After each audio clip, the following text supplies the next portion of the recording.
This is not meant to scare anyone. Calling it a creepy story would be a bit of an insult, because it isn't one. This is an expression of gratitude toward a friend who was always there for me. He watched over me as I was growing up and was the best friend any kid could ever have. Even if I didn't recognize it at the time. He was always there, even though I couldn't see him, and he was always acting in my best interests, even if I couldn't understand. I'd like to take some time to share with you our story, because if you're lucky, you might have a friend like this too. I think I should let you read his letter first. In May of 2010, I bought a new computer and took my old one to the shop to have everything backed up. I'd brought the new computer home and had begun restoring my files from my portable hard drive and reinstalling programs when I noticed that there was a file in the miscellaneous folder that the shop's technician had created for files with no other place. It was called happybirthdaybaby.txt. Initially, I thought it was a message my mom had written for me that I'd never read as intended, but I opened it, and this is what I found. You might find this one day. I'm not great at this computer stuff, but I've watched you tinkering with this machine lately, and I think I know how to save this file so that you'll find it. Seeing as how it's time for me to go, I want to leave you this last little message. I know you never met your father, but to me he was Colonel Marcus Andrew Stratfield, and as I'm sure your mother told you, he was a good man, one with the pride of a lion, the strength of a bear, and a heart of pure gold. Truth is, I was almost like his son long before you were born. I was his second in command, and I served with him for 3 years. I watched as your mother wept when she heard the news, her belly swollen with your soon-to-be debut into this world, and I stayed with her every second of every day. That was until the day you came into the world. Then my focus shifted to you. I watched as they cleaned you and handed you to your mother, and she seemed to look right at me with the knowing eyes. I stood over both of you, almost as if she'd known all along. And I'd be willing to bet my last penny that she did. I've watched you grow, and I remember everything, even the things you don't. You always were such a happy baby, and you would seem to have inherited your father's sense of humor.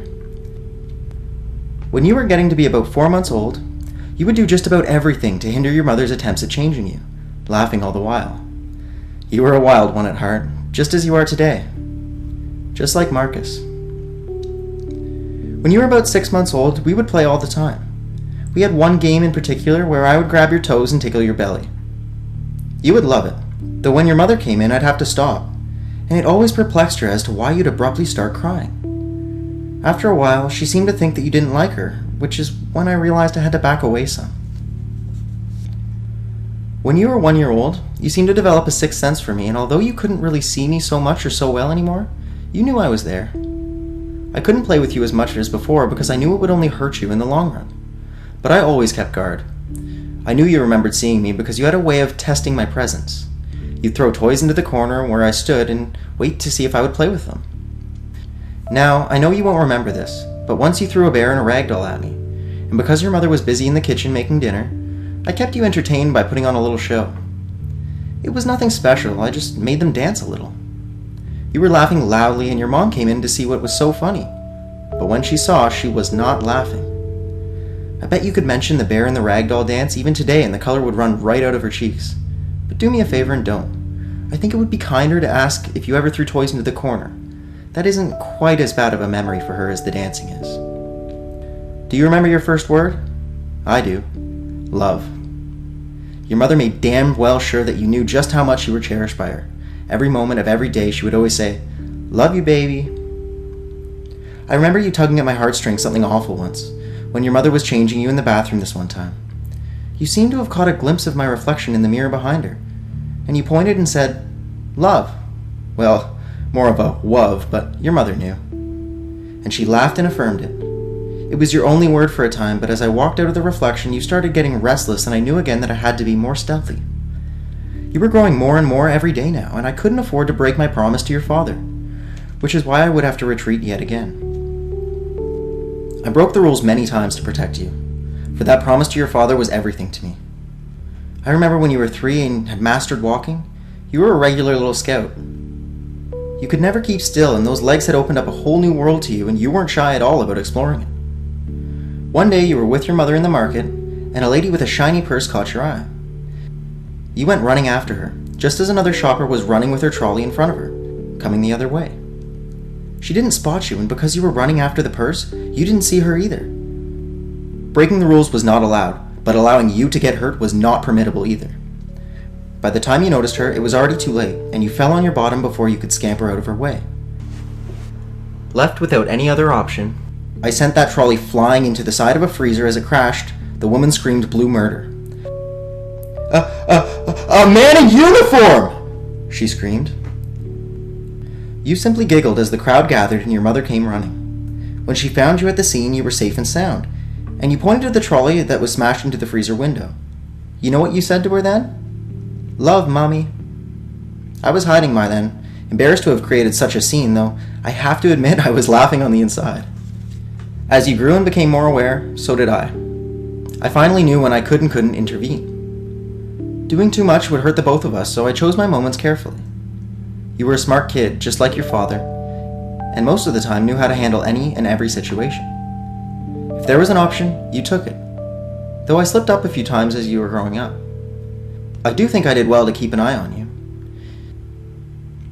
It was just the little things to make your life a bit easier.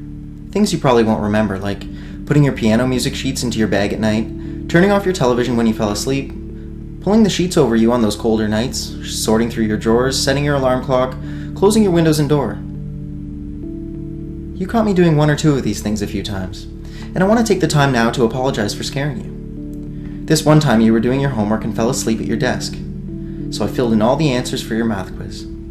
You'd made such a fuss to your mother earlier about how strict the teacher was about homework, and I knew you knew the answers anyway, but you suspected me more than ever when you woke up and found that whole half a sheet that you left incomplete was done. You were older and had forgotten that we were friends. Things you saw in the media about ghosts scared you, and you had every right to be afraid. I just want to say I'm sorry. I never meant to make you cry. If I had only taken a little extra care, you would have never known. I just wanted to keep you safe and happy. As you matured, you began to take form as a little lady, and as such, you began to know the evil of men. Though you had your wits about you, you were always taking stupid risks, and watching over you became a little more of a worry for me. Gradually, I had to expose myself more and more. Most memorably, the night that you and that no-good boy you brought home started putting the moves on you. Your mother was at work, and he was only after one thing. And although I knew it wasn't my place to choose for you, you were only a baby girl, just 15 years old. He got on top of you and started undressing you, took his top off and began whispering those sweet nothings. Your face said it all. You were scared, and when you told him to stop and he wouldn't, and when you tried to push him off, he got angry. When he struck you and finally tried to put his hand up your skirt, all the evil I kept inside me broke free at that moment, and it was something I just couldn't control. My rage boiled over as I began to growl, the lights flickering, the TV volume rising, the doors and windows crashing open and shut. The keys on your piano began to rattle, and with your father's roar, I yelled, "Get out of this house, boy!" He ran out of that room and you tried to follow, but I slammed that door in your face and wouldn't let the handle go until your mother pulled into the driveway. I'm so sorry, kid. That whole thing traumatized you for a while. You might have become more frightened of me than ever, having such an experience. I know from then on, in spite of how much I loved you, we could never be friends. Not after what I'd done.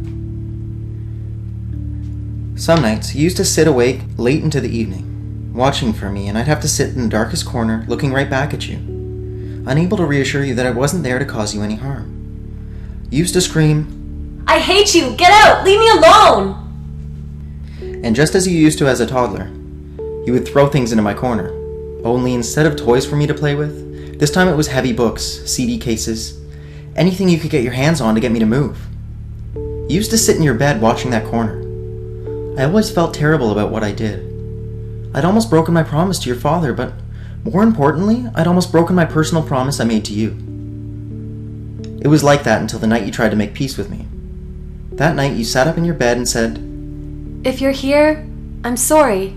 I know you were only trying to stop him."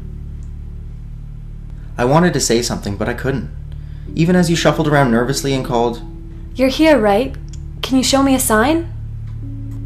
I wanted so badly to give you something, anything to show you that I was there and I'd heard that, but fearing that you would lose it if I did, I kept silent and just nodded, in that dark corner where you couldn't see me. You have to know that I was never mad at you. You were just a little girl, and that little prick tipped me over the edge. Promise me you'll never do anything like that again, won't you? Today is your 18th birthday, which is exactly why I'm writing this to you. I want to wish you a happy birthday, but I'm sure your dad's getting sick of keeping that bar stool open for me. Live a good life, try not to forget about me, and note that you turned out great. Your father would be so proud of you. This letter is my present to you, and don't you worry about that spooky corner anymore. My final order is complete. I don't know about you, but this trooper deserves a drink. You were such a handful. If you find this one day, try calling out to me. Take care, be safe, and live a happy life. Love, Lieutenant Ashley Gilchrist. P.S. If you call out my name, call me what you used to call me as a kid. That always got me to come running. I was gobsmacked when I read this letter. Everything finally made sense. All the things that happened when I was growing up. I'd always thought I was seeing things until that day when my ex-boyfriend almost raped me. I'll be the first to admit that I was scared of him, because I didn't understand what he was, why he was there, or what he was after, but now I see that I had it all wrong. A few days after reading the letter, I asked my mom a few questions about the spooky things that happened when I was growing up. She was very nonchalant about the whole thing, until I mentioned what happened in the market. There, she stopped cleaning, set down her cloth, turned to me and smiled. You always had a guardian angel watching over you, honey. I don't know if it was your father or not, but whoever it was, it made sure nothing bad ever really happened to you. As she turned around and began cleaning the dishes, she asked, So I guess you met it then, right? Your spirit friend? Not exactly. He left something for me. I went upstairs, brought my laptop down, and showed her the letter on my computer. My mother was crying by the time she finished, and she told me all about my dad's friend. He was a kind boy. Mark brought him home once to meet me, and he had a certain thing about him. That man was as loyal as a dog to your father. He had a love and respect for him that even I was intimidated by at times. When he came to our home on leave, Marcus nearly had to order him to make himself at home, and he even had to be asked to take his uniform off. He looked up to Marcus almost like a boy looks up to his father. I don't really know his background, but I remember your father telling me that he was a good drinking partner, a fine soldier, and an invaluable friend. She took a deep breath and choked back a few of her tears before continuing on. They found that poor boy and your father all alone in a building that had been overrun by their enemy. They'd been out on recon, and their team got separated when they came under fire. The rest of the boys in your father's team survived, but those two weren't so lucky. The way they found them was peculiar. She swallowed heavily, looked me right in the eye, and said, That boy was found on top of your father, riddled with bullets. He was shielding him right up until the moment he died. He could have gotten away, but he refused to leave your injured father's side. With that, we both burst into tears. Love. That's exactly what he was. He was a guardian. I'd never had any reason to be afraid of him, and I'd have given anything just to tell him I was sorry and that I loved him back. I had no right to have done all those terrible things I did to him at the end, I realized. And I realized that he had loved my father so much, not even death could keep him from the promise he'd mentioned in the letter. When I asked what the promise was, my mother looked at me with tears in her eyes and said, It was made in this very house. While they were setting up your room, it was just, no matter what happens, promise me you'll watch over my daughter.